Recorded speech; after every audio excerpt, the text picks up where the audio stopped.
ان پر نازل کیا کرتا تھا۔ وہ تعلیم جو تھے ماننے والے بگاڑتے تھے، تحریف کرتے تھے، ترمیم کرتے تھے، اپنے اندر اختلاف پیدا کر لیتے تھے۔ اللہ تعالیٰ کی ذات پھر دوسرے انبیاء کو تعلیم، قرآن، قوانین دے کر بھیجا کرتے اور وہ ان کے اختلافات کو ختم کیا کرتے۔ سورہ بقرہ میں اس کا بڑا واضح ذکر ہے۔ آخر جب انسانی شعور جو ہے، انسانی عقل جو ہے اس مقام تک پہنچ جاتی ہے کہ اسے نوع انسانیت کا جو ایک منشور ہے وہ مکمل شکل میں دے دیا جائے، تو رسول اکرم کی ذات اقدس پر وہ ضابطہ حیات مکمل جو انسانی نوع انسانی کے لیے آئندہ تک انٹل دی لاسٹ ڈے کہ وہ کافی تھا، وہ قرآن کی شکل میں نوع انسانی کو دے دیا گیا۔ اور انبیاء کرام کا چونکہ کام ہی یہ قرآنی الہی قوانین اور جو اللہ تعالیٰ کی دی ہوئی تعلیم نو انسانی کو پہنچانا اس کا کام تھا، جب وہ تعلیم مکمل شکل میں اس ضابطہ حیات کی شکل میں قرآن کی صورت میں نو انسانی تک پہنچ گئی، تو یہ سلسلہ، یہ پروگرام جو ہے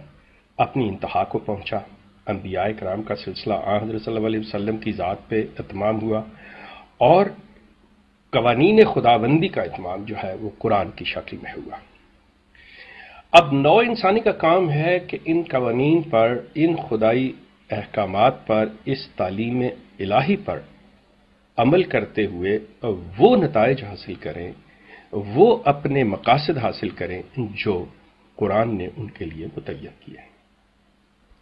اب مفاد پرست لوگ جو ہیں انہوں نے آگے سلسلہ کیا، ایسی غیر قرآنی تصورات سے انسانوں کو مانوس کروانا شروع کیا کہ اپنے ذاتی مقاصد کی خاطر اس میں باقاعدہ اسی طرح سے یہ لوگ الہی تعلیم کو تبدیل کرنے میں اور ان کی مختلف انٹرپریٹیشنز کرنے میں آج تک یہ سرگرم ہے۔ لیکن اللہ تعالیٰ کی ذات نے یہ چیز اپنے اس ضابطہ حیات کے اندر اس وعدے کے ساتھ رکھی کہ اس کی حفاظت کا ذمہ ہمارا ہے، یعنی اس اصل تعلیم کو کوئی بگاڑ نہیں سکتا۔ لیکن نو ڈاؤٹ کہ اس کے اندر انٹرپریٹیشنز کر کے اپنے ویسٹڈ انٹرسٹ کے متحد یہ کچھ بھی اس کی تشریح کرتے ہیں جو کہ کیے جا رہے ہیں۔ اگر آپ ان سے بھی پوچھ لیں تو یہ کہیں گے جی کہ ہم بھی مسلمانوں کا ایک فرقہ ہی ہیں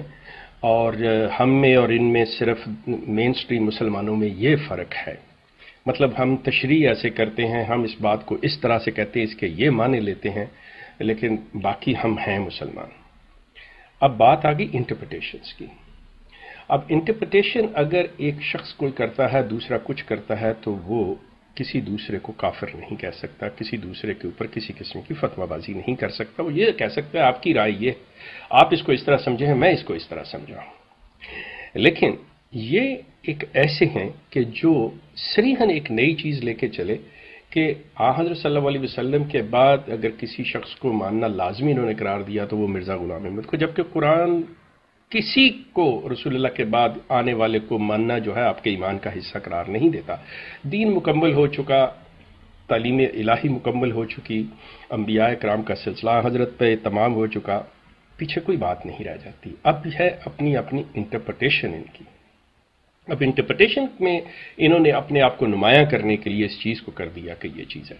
اب جب ان کے اوپر یہ بات آتی ہے تو یہ جب کتابیں یہ کہتے ہیں کہ جی مرزا صاحب کے لیے بہتر ہے کہ آپ ان کی کتابیں آپ خود پڑھیں۔ اب آپ دیکھیں کہ مرزا غلام احمد خود یہ کہتے ہیں کہ میری کتابیں 3 مرتبہ پڑھے بغیر آپ کو سمجھ نہیں آ سکتی۔ اب کہنے کا ان کا ہے کہ جو کچھ اس کے اندر لکھا ہوا ہے آپ 3 مرتبہ پڑھیں گے تو آپ کے مطلب برین واشڈ والی بات ہے۔ بصورت دیگر یہ اتنی مطلب سادہ عام فہم لفظوں میں نہیں، بات گھما کے اتنی کی گئی ہے جو کہ بالکل کسی کی سمجھ میں نہیں آتی کہ ایک مرتبہ آپ پڑھ لیں تو آپ سمجھ سکیں گے، ایسی کوئی بات نہیں ہے۔ جبکہ جو ضابطہ حیات نوع انسانی کے لیے ہے وہ عربی زبان میں ہے، اور قرآن کہتا ہے کہ یہ عربی مبین، بڑی فہم آسان واضح عربی کے اندر کہ جو عام لوگوں کو بھی سمجھ آنے والی بات ہے۔ اب یہ کتابوں کی طرف توجہ دیتے ہیں کہ جی اب آپ دیکھیں کہ کتابیں انہوں نے کس طرح سے بدلی ہیں، کتنے ایڈیشن بدلے ہیں، ان کے صفحات بدلے ہیں، لوگوں کو صرف اس چکر میں رکھنے کے لیے کہ کوئی حوالہ اگر دیا جائے تو ہم کو کل کو یہ کہہ دیں جی آپ نے صفحہ غلط دیا ہے، آپ نے ایڈیشن غلط دیا، آپ نے فلاں سطر جو ہے اس کی وہ غلط کہہ دی ہے جی، 2 صفحے آگے پیچھے کے جی وہ صحیح نہیں آپ پڑھ رہے جی، یہ کر رہے وہ کر رہے۔ ایک چیز کو اسی تواتر کے اندر نہیں رکھا گیا، اور اس کی تعداد جو ہے کتابوں کی، آپ کوئی کتاب ان کی اٹھا کے دیکھ لیجئے، یہ کبھی بھی 1000 سے زائد نہیں چھاپتے۔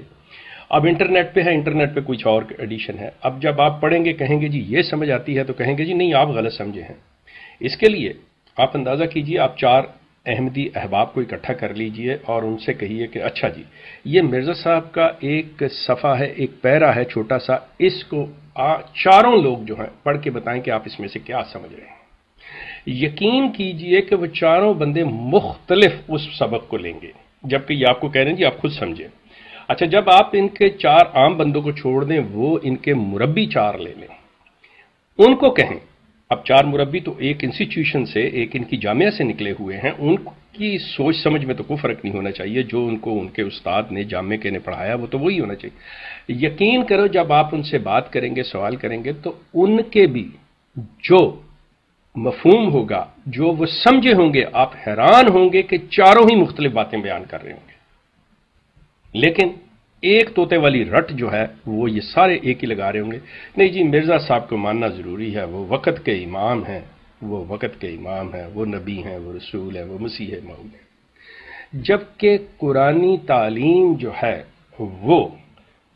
دین کو مکمل کرتی ہے، سلسلہ انبیاء جو ہے آن حضرت کی ذات پر تمام کو پہنچتا ہے۔ اب یہ راہ خدا اپنے پروگرام کے ذریعے ایک ایسی مس لیڈنگ سٹیٹمنٹس جاری کر رہے ہیں، یہ اس طرح سے لوگوں کو راہ سے بھٹکا رہے ہیں، اس طرح سے لوگوں کے ذہنوں کو پراگندہ کر رہے ہیں اپنی تشریح دے کر۔ کیا ایسی بات ہے کہ راہ خدا کے اوپر جہاں پہ یہ بیٹھتے ہیں آمنے سامنے پینل کے ساتھ بیٹھ کے بات کر سکیں یہ مسلمانوں کے ساتھ؟ آئیے، اگر آپ کو یہ چیز ہے، دیکھیے آپ سچائی پر ہیں، اگر آپ سمجھتے ہیں تو آپ کو تو کوئی ڈر اور خوف نہیں ہونا چاہیے۔ Why don't you invite the Muslims to come on and sit on that table